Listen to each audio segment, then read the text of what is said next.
Sans archives, pas d'histoire. L'âme d'un pays niche dans ses archives, et tous les pays, bureaucratiques ou non, renferment dans des mètres cubes et des mètres cubes une mémoire infaillible dont l'histoire se nourrit à grandes gorgées de curiosité.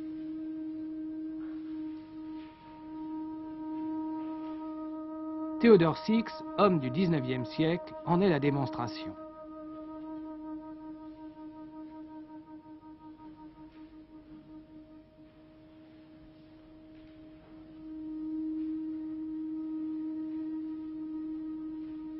Mais d'abord, archives rime avec quoi? Est-ce que vous croyez qu'un amnésique pourrait gérer quoi que ce soit?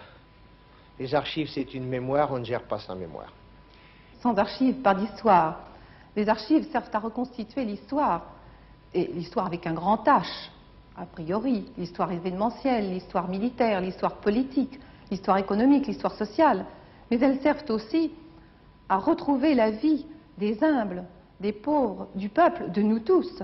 Tous les actes de notre vie se retrouvent un jour ou l'autre dans les archives. Et tenez, par exemple, nous avons pu reconstituer la vie d'un obscur du XIXe siècle qui était tapissier de son état et qui se prénommait Theodore Six. Theodore Six, un inconnu du XIXe siècle, il ne l'est plus pour le chercheur. Les archives nationales permettent de reconstituer les événements du passé et témoignent de l'activité des hommes. Les archives nationales sont nées avec la Révolution française. La première Assemblée nationale, secrétant du papier, a édicté un règlement pour ces archives, et puis elle a cherché un archiviste. Et il est assez curieux de penser que l'élection de cet archiviste s'est faite la journée du 4 août, c'est-à-dire la journée qui a précédé la nuit de l'abandon des privilèges. Celui qui a été élu archiviste de l'Assemblée était Armand Gaston Camus, qui était un très grand juriste, qui aura d'ailleurs un rôle politique très important pendant la Révolution. En 1808, Napoléon Ier décide que pour gouverner, il faut tenir les archives, qui sont le moyen d'administrer. Il n'administre pas à l'échelon de la France, il administre à l'échelon de l'Europe tout entière. Il va donc reprendre le palais Soubise et y faire arriver par charroi entier les archives du Saint-Empire romain germanique, du Vatican, de la Couronne de Castille, et puis les archives françaises. Napoléon Ier avait eu le dessein de construire un immense palais au bord de la Seine, à l'extrémité du Champ de Mars, où les caisses d'archives seraient arrivées par bateau.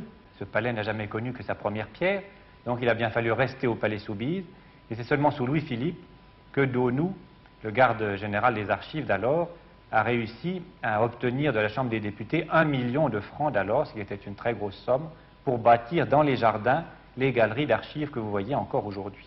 Ces galeries ont été terminées sous Napoléon III. Elles forment l'ensemble des bâtiments du cœur même des archives nationales dans le Marais. Tout autant que le Louvre et les grands musées, les archives nationales détiennent de véritables trésors de documents. Je crois qu'il faut d'abord citer les plus anciens. Papyrus du 7e siècle, reflet de la première activité des rois mérovingiens écrits sur ce matériau qui venait d'Égypte et qui était très cher. Nous en avons une vingtaine. Nous avons pour le courant du Moyen-Âge un fonds extrêmement important qui est le fonds des archives royales proprement dit. Dans ce trésor des chartes, vous avez des registres qui ont reçu la copie du courrier départ et retour des rois de France. Je vous citerai encore au XVIe siècle toute une série de traités magnifiques, notamment ceux par lesquels le roi de France et le roi d'Angleterre cherchaient à s'étonner eux-mêmes par leur luxe. Mais nous avons naturellement, dans la suite du XIXe siècle, d'autres documents d'une grande valeur historique, comme l'acte d'abdication de Louis-Philippe, qui est encore tout mouillé des gouttes de pluie ayant été brandies dans la foule au moment de la Révolution de février 1848.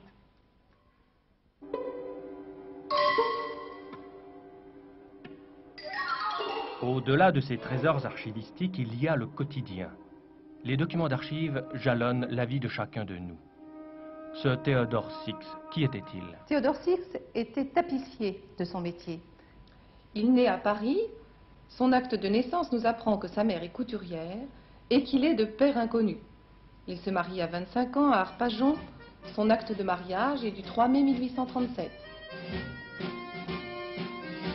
L'année suivante, un autre acte atteste de la naissance de sa fille Geneviève. En 1844, un jugement du tribunal correctionnel de Corbeil le condamne à 8 jours de prison pour avoir irrégulièrement tenu ses comptes.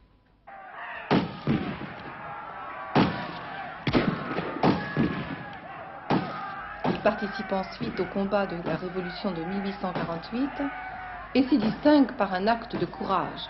Il s'est opposé en effet à la mise à sac de la Chambre des députés par les insurgés. Après le coup d'État du 2 décembre 1851, il est arrêté et incarcéré à la prison Mazas, puis déporté en Algérie. Nous possédons le dossier de la commission militaire qui l'a jugé. De retour en France, en 1867, il fait partie du corps de métier des tapissiers à l'exposition universelle. En 1870, il a 58 ans et il prend une part active à la Commune. Il y est nommé membre de la commission militaire du 7e arrondissement et fait placarder sur les murs de Paris une affiche qui s'appelle « Le peuple au peuple » et qui est le texte d'un poème qu'il a écrit en Algérie.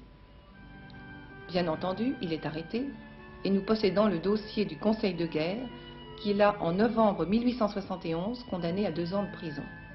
En 1877, son nom est porté sur les listes électorales du département de la Seine.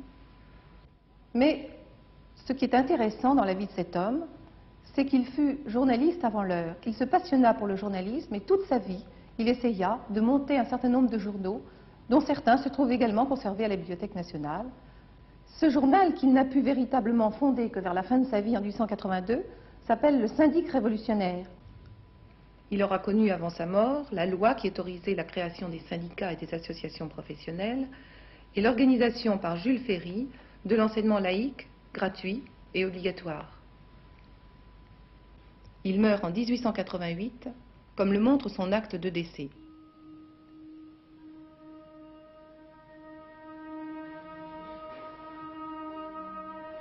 Les archives nationales n'ont-elles pas influencé l'interprétation de l'histoire? Autrement dit, les documents conservés par les archivistes permettent-ils d'effectuer une recherche historique objective? Certes, l'histoire se fonde sur ce que nous pouvons offrir. Donc, ce que nous offrons crée des problèmes. L'historien est amené à tenir compte de la documentation dans la définition même de sa problématique. Mais l'inverse est vrai, nous sommes amenés à tenir compte des questions que nous pose l'historien dans le choix que nous faisons de ce que nous conservons.